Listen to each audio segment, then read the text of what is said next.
Okay, so where did I leave off? Okay, so soon as he opened the door, he looked at him like, what you doing? He turned around, up mag on me. Hey, you can have all this. I dropped everything. You know what I'm saying? So he comes searching my pocket. He sticks the gun in my side. The gun felt like a knife. You know what I'm saying? It was a revolver, a 38 revolver. He stuck it to me. And he pushing it hard with aggression. So I know this man ain't playing. So I'm at his mercy at this point, you know what I'm saying? And at the end of the day, what I didn't know is I was at God's mercy as well, because God, he got me out of this situation. This whole story is to let y'all know how good God is. Remember this. So he pushing the gun into me. So he taking me to my van, because I had a big van at the time, and he robbed me for everything. I said, bro, you got everything. You know what I'm saying? I'm thinking like he'd go hit me in the head with the gun and go run off. I was thinking I was going to get that lucky or something, but I didn't. So he get me to the door of my van, and what I did was I had to distract him, because I had to make the decision whether I was going to let him put me in my van and take me where he wanted to take me, to an alley, shoot me in a car, and leave me there bleeding to death. And I was just, nobody was going to find me. Okay, this is over 2 ounces of marijuana. I'm going through all of this to sell 2 ounces of marijuana for $150. Understand that?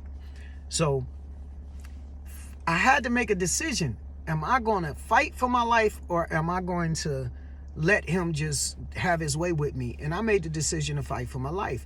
So what I did was I reached in my pockets like, hey man, you got everything. I reached in my pockets. I pulled my ID out, and I dropped it on the ground to get his attention. But before then, he asked me, what kind of boots you got on?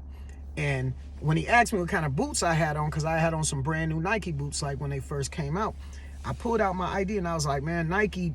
And then as soon as I said Nike, when I said boots, I grabbed the gun. Right when I said boots. Now we struggling, we tussling for the gun. I mean, it seemed like forever, man. Like, now at this point, I feel like, yo, if I let this gun go, he's going to shoot me. Like, and all he's saying to me is, don't get bust, cuz. Don't get bust, cuz. Don't get bust, cuz. I'm not saying nothing. I'm trying to get this gun. And we're struggling for this gun. I'm talking about, it seemed like it was days. When I tell y'all, if y'all get into a situation like that where you fighting for a gun and you know if you don't get it, if you don't win this fight, you're going to get shot. So as we struggling for the gun, I get leverage on the gun just like he got it. So at the end of the day, I said, okay, Mike, squeeze the trigger and see if a bullet come out, you know, and I squoze, bam, bullet came out, shot in the air. Okay. No, first, let me get that right. First time I squoze, nothing happen. So when I squoze, it was click. Then I'm thinking, he robbing me with a gun with no bullets in it. But I said, before you bag up and try to fight this man, squeeze it one more time just to make sure. So click the first time, boom, second time. So I'm like, oh, he got real bullets, real life stuff going on right here. So next thing you know, I said, squeeze again, boom. I'm trying to squeeze it until all the bullets run out. But I only got to squeeze it 3 times, right? And I know it's 6 bullets in the 38, but the first time it skipped. I don't know if it was a dud, or I don't know if he still got 3 bullets. It don't matter, but the whole thing is God saved me this day. Now listen to the rest of the story. Now I'm struggling with him, so I got him to a point where he real twisted up. You understand what I'm saying? You know, I came up wrestling with my brothers and stuff. I was stronger than what I appeared, you know, so he probably didn't understand the strength of somebody who's in a fight or flight mode. And I know he was in that fight or flight mode too, because he felt like if I got control of the gun, he probably was going to get shot as well. So I understand. So long story short, I get him to a point where we both got our hand on the trigger like this. And I'm leaning over on the car, because we all in the street. I lean over on the car, and I noticed that his feet are coming up off the ground when I bend over. So I said, okay, I know what to do. So I bent over and I kind of stepped and walked him into like the middle of the street.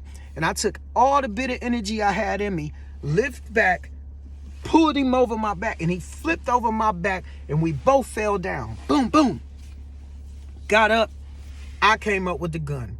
My hand, I don't know what a mark at. This probably the mark from me hitting my hand when I came down, because it was bleeding. I came up with the gun. He, lost the shoe and everything. It was one shoe behind and he was gone. I chased behind him for a second. but I wasn't gonna shoot him in his back. So all I was thinking is get out the way, because the two guys that got out the car with him, I don't know where they at.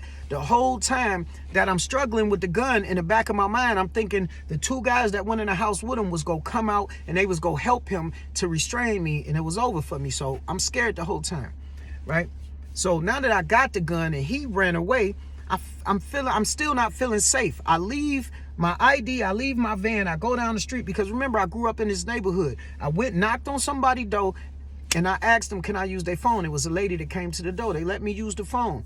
And I called my people. Hey, I just got robbed. I told them the situation and everything. Called somebody to pull up on me, because I couldn't take the gun home with me because I was too scared, because remember, I had shot a couple shots off. I didn't know if the police was on their way or something. And I wasn't about to stand there at the scene and explain to the police something, because the people in the house could have lied and act like I was the one with the gun, you know? So I did the smart thing that I felt like I needed to do. So I tried to tell somebody, hey, can you take this gun to my house for me? You know what I'm saying? They didn't want to do it. And you know what? It was smart of them not to put a gun in their car. You know what I'm saying? Don't do it. If somebody asks you, put a gun in your car and take it somewhere and it's illegal, don't do it. But I was stupid enough back then to ask somebody to do that for me. You know what I'm saying? So I ended up putting the gun in my van, and I ended up driving home real slow. Got there. I had already called all my guys. All my guys is on the block. They ready for war and all of that. And I'm like, chill. You know, at the end of the day, I could have said go, and all hell would have broke loose. I would have probably been in prison right now. But the thinking, sometimes you got to think when you in something, when you in the game, you in the game. When you active, you active. That's what happens. When you sell drugs, people tell you you got two options, either death or prison.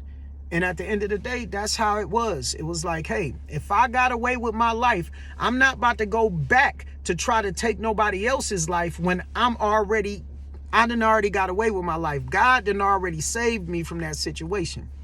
I haven't seen the gun since that day. I handed it off to one of my cousins, and you know, I said something stupid like, keep this gun, but I never seen it again, thank God. And God saved me from being killed for 2 ounces of weed, and $150 was the value of it.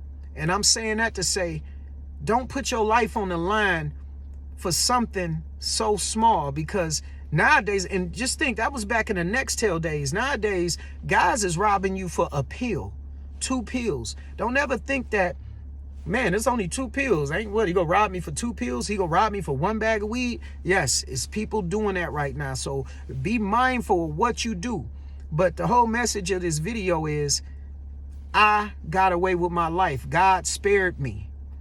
And that's the reason why I feel like I have to tell people the stories that I've been through and the things that I've been through that God delivered me from, and he helped me out of it every time.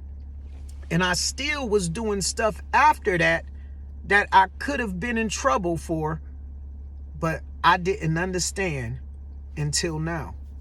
But man, I hope that somebody will take this story and it'll help somebody to not do something and not put themselves in this situation, whether it's the kids, the daddy, the mama, the uncle, the auntie, anybody, to not put yourself in a situation where y'all can't control the narrative or control the person that's on the other end. God bless y'all, man. And I had to make another video because I didn't want to make it seem like I was glorifying the fact that I was in the streets. I didn't want to seem like I was glorifying the fact that I had a gun at home, or glorifying the fact that I won the battle with taking a gun. Thank God, because God get all the glory for me surviving that situation.